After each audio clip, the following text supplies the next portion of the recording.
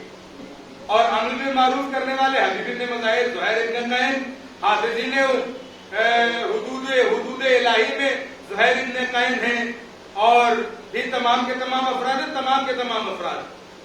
تو یہ 9 مومن، 9 صفات والے مومن، ان مومنین سے اللہ نے نفس کو خریدا ہے۔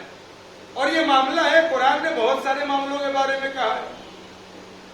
2 طرح کے معاملے بہت اہم ہیں جو قرآن نے کہے ہیں۔ ایک معاملہ فائدے والا ہے، ایک معاملہ نقصان والا ہے۔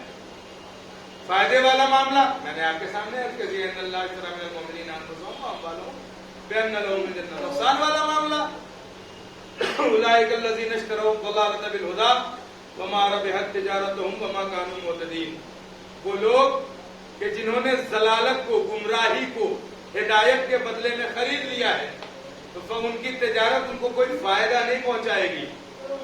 ایک دوسری جگہ ان الذین اشتروا الکفر بالایمان، بہت توجہ، ان الذین اشتروا الکفر بالایمان، بے شک وہ لوگ کہ جنہوں نے ایمان کے بدلے کفر کو خریدا ہے، وہ یہ سمجھتے ہیں کہ انہوں نے اس طرح سے اللہ کو نقصان پہنچا دیا۔ لن یضروا اللہ شیئا، یاد رکھیں کہ وہ اللہ کو ہرگز نقصان نہیں پہنچا سکتے۔ وَلَهُمْ عَذَابٌ عَلِيمٌ، بلکہ وہ لوگ سوچے کہ ان کے لیے عذاب علیم ہے۔ یہ نقصان والی تجارت۔ قرآن مجید آپ اٹھا کر دیں، رمضان مبارک کا مہینہ ہے، آپ اٹھا کر کے دیکھیں، پڑھیں، یہ معاملات کی آیتیں آپ کو ملیں گی۔ اور ایک معاملہ اور آج کی آخری بات، ایک معاملہ اور کہ جس کی طرف اللہ اشارہ کر رہا ہے، وَمِنَ النَّاسِ مَن يَشْرِي نَفْسَهُ ابْتِغَاءَ مَرْضَاتِ اللَّهِ وَاللَّهُ رَءُوفٌ بِالْعِبَادِ، کہ انسانوں میں سے کوئی ہے، تمام کے تمام انسان نہیں، وَمِنَ النَّاسِ مَن يَشْرِي، انسانوں میں کوئی ہے جو بیچ دیتا ہے، معاملہ کر دیتا ہے اپنے نفس کا اللہ کے مرضی کے بدلے، اپنے نفس کا، یعنی اپنے نفس کو بیچ دیتا ہے، اللہ کی مرضی خرید لیتا ہے۔ واللہ رؤوف بالعباد، اور اللہ اپنے بندوں کے اوپر بڑا کریم ہے، بڑا کریم ہے اللہ اپنے بندوں کے اوپر۔ اور یہ کون ہے؟ آپ سب جانتے ہیں، کس نے نفس بیچا، کس نے مرضی خریدی۔ ایک فارسی کا مصرع بڑا مشہور ہے، قدر گوہر شاہ دانت یا بدانت جوہری۔ جو گوہر ہوتا ہے، ہیرے کی قیمت یا تو خدا، یا تو جوہری جانتا ہے یا بادشاہ جانتا ہے۔ تو علی کے نفس کی قیمت بھی سوائے اللہ کے رسول اور اللہ کے کوئی نہیں جانتا۔ یہی وجہ ہے کہ اللہ نے علی کا نفس خرید کر کے اپنی مرضی انہیں دے دی۔ تو مجھے کہنے دیجئے نا، مجھے کہنے دیجئے کہ مومن کے نفس کی قیمت جنت ہوا کرتی ہے، امیر المومنین کے نفس کی قیمت مرضی الہی ہوا کرتی ہے۔ صلوات پڑھے گا۔ اس کو فرق ہونا چاہیے نا مومن اور امیر المومنین کے درمیان۔ مومن کے نفس کی قیمت جنت،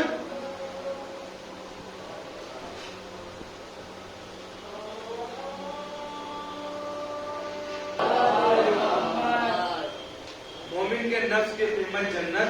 یہی وجہ ہے کہ مولا کائنات نے یہ فرمایا ہے کہ دیکھو، اپنے نفس کو جنت سے کم قیمت پر نہ بیچنا۔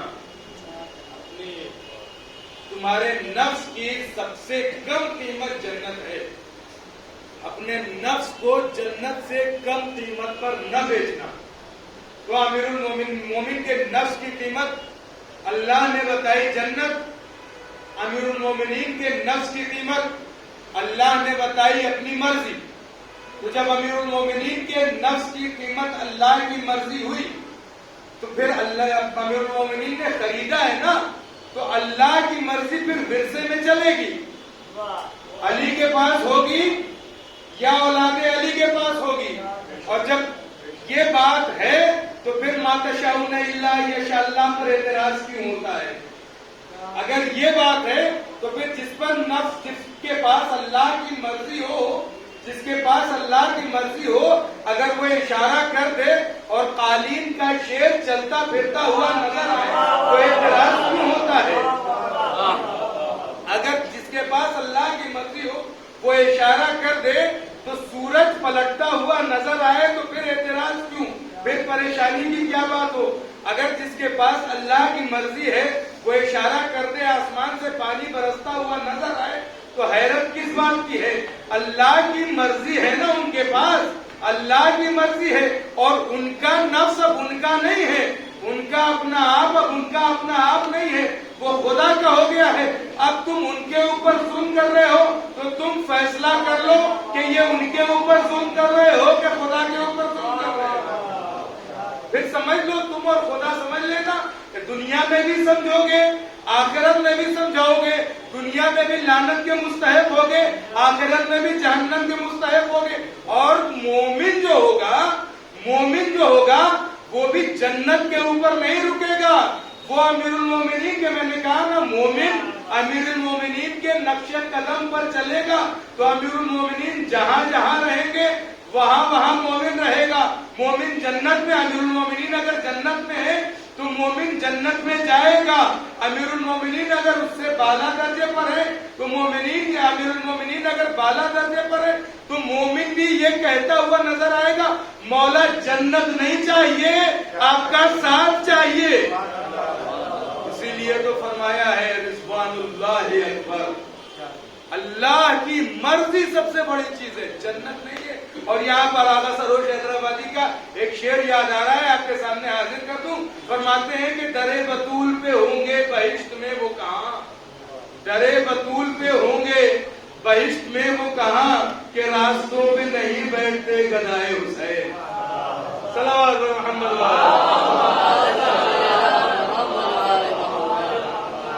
بس عزیزو معاملہ کر دیا مولا کائنات, تو کتنا کامیاب معاملہ کیا ہے, اتنا کامیاب معاملہ کیا ہے کہ جب ضربت لگی ہے تو ایک اعلان کر دیا ہے فزتو ورب الکعبہ, رب کعبہ کی قسم میں کامیاب ہو گیا. مولا کس چیز میں کامیاب ہو گیا؟ اللہ کے دین کو, میں نے جو معاملہ کیا تھا اللہ سے اس میں کامیاب ہو گیا. میرے معبود تیرے دین کے لیے جو کرنا ہوگا کروں گا. علی کبھی پیچھے نہیں رہے گا. معبود تیرے دین کے لیے تلوار اٹھانا ہوگا, علی تلوار اٹھائے گا. میرے معبود تیرے دین کے لیے خاموشی سے بیٹھ جانا ہوگا, 25 سال علی خاموشی سے بیٹھے گا. میرے معبود تیرے دین کی حفاظت کے لیے گلے میں رسی کا پھندا قبول کرنا ہوگا, علی قبول کرے گا. صرف یہ نہیں, مصیبتیں مولا کائنات کی اول مظلوم ہے مولا کائنات. مصیبتیں اس وقت سے شروع ہوتی ہیں جب اللہ کا رسول اس دنیا سے جاتا ہے, اور ایک وصیت کے ساتھ علی صبر کرنا, علی صبر کرنا. یا رسول اللہ صبر کروں گا, اور قسم خدا کی اپنے وعدے کو نبھایا ہے علی. آپ کو معلوم ہے علماء بیان کرتے ہیں کہ قنفذ کو عام لوگوں سے زیادہ وظیفہ ملا کرتا تھا. مولا کائنات کی مصیبت, عام لوگوں سے زیادہ وظیفہ حکومت کی جانب سے. قنفذ کون ہے آپ جانتے ہیں؟ قنفذ کون ہے؟ قنفذ وہ ہے جس نے ایک اشارے پر شہزادی کونین کے تازیانہ مارا تھا. وہ تازیانہ ایسا تھا کہ بازو مبارک پر ایک تعویذ کی شکل بن گئی تھی. زیادہ وظیفہ ملا کرتا تھا. لوگوں نے پوچھا مولا کائنات سے کہ آخر اسے زیادہ وظیفہ کیوں ملتا ہے؟ مولا کائنات نے سر جھکا لیا. معلوم ہے سب سے زیادہ اس وظیفہ کو کیوں ملتا ہے؟ بس سب سے زیادہ وظیفہ اسے اس لیے ملتا ہے کہ یہ وہ پہلا شخص ہے جس نے فاطمہ کے اوپر تازیہ چلایا. آسان نہیں ہوتا ہے اپنے ناموس پر حملہ برداشت کر لینا. گلے میں رسی کا پھندا ہے. علی چاہتے تو کیا کچھ نہیں کر سکتے. کیا علی کے بازو کی طاقت کم ہو گئی تھی؟ نہیں، علی کے بازو کی طاقت نہیں کم ہوئی تھی. اللہ کے رسول کی وصیت کا پاس تھا، اسلام کی حفاظت کا خیال تھا. اگر آج علی تلوار اٹھا لے گا تو اسلام خطرے میں آ جائے گا.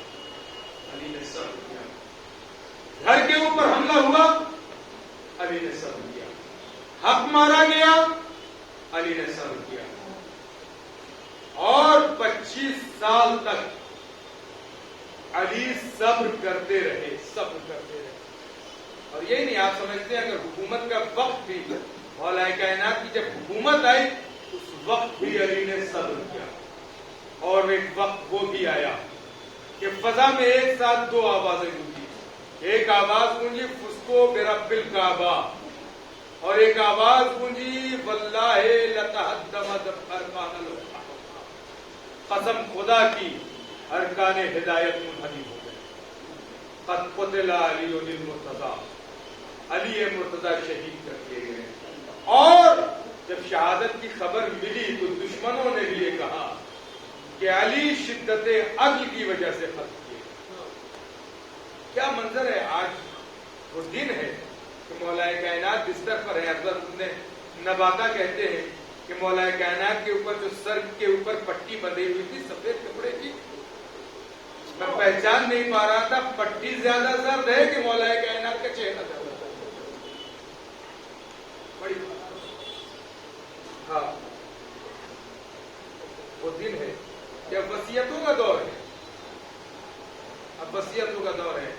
امام حسن علیہ السلام سے وصیتیں ہو رہی ہیں. میرے لال جب بھی قیام کرنا اللہ کے دین کے لیے قیام کرنا. میرے لال ظالموں کا ساتھ کبھی نہ دینا. میرے لال یتیموں کے سر پر ہمیشہ ہاتھ رکھنا. اور لمبی وصیتوں کا سلسلہ ہے. اور اس کے بعد وہ وقت بھی آتا ہے جب امام حسن علیہ السلام کے ہاتھ میں سب کا ہاتھ دے رہے. زینب آؤ حسن کے حوالے، ام کلثوم حسن کے حوالے، حسین حسن کے حوالے، محمد حنفیہ حسن کے حوالے. سب کے تمام کی تمام اولادوں کو امام حسن علیہ السلام کے حوالے ہے. 10 سال کا ایک بچہ کونے میں کھڑا ہوا ہے، آنسو بہا رہا ہے، انتظار کر رہا ہے. جب سب کا ہاتھ امام حسن علیہ السلام کے ہاتھ میں دے دیا تو دوڑا اپنے ماں کے پاس. مادر گرامی کیا بابا مجھ سے ناراض ہے؟ مادر گرامی کیا بابا مجھ سے ناراض ہے؟ میرے لال کیا ہوا؟ کہ سب کا ہاتھ تو آقا حسن کے حوالے کیا ہے. سب کو آقا حسن کے حوالے کیا ہے، مجھے اپنا آقا حسن کے حوالے نہیں کیا. بچے کے ہاتھ کو چلی ام البنین اور مولا کائنات کے پاس آ کر کے دونوں ہاتھوں کو جوڑا. مولا کیا میرے لال سے کوئی گستاخی ہو گئی ہے؟ آپ نے سب کو تو آقا حسن کے حوالے کیا، میرے لال کو آقا حسن کے حوالے نہیں کیا. جیسے ہی یہ جملہ سنا نا مولا کائنات کی آنکھوں میں آنسو آ گئے. آواز دی میرے لال حسین آؤ. حسین کو قریب کیا، بھائی کا ہاتھ بھائی نے دیا. آواز دی عباس حسین تیرے حوالے. جب تک زندہ رہنا کسی کی ہمت نہ ہو کہ حسین کے سامنے آنکھ اٹھا کر کے بھی دیکھ سکے. جزاکم اللہ. عید رمضان ہے، زینب کے سر پر یتیمی آنے والی ہے، حسن کے سر پر یتیمی آنے والی ہے، حسن کے سر پر یتیمی آنے والی ہے.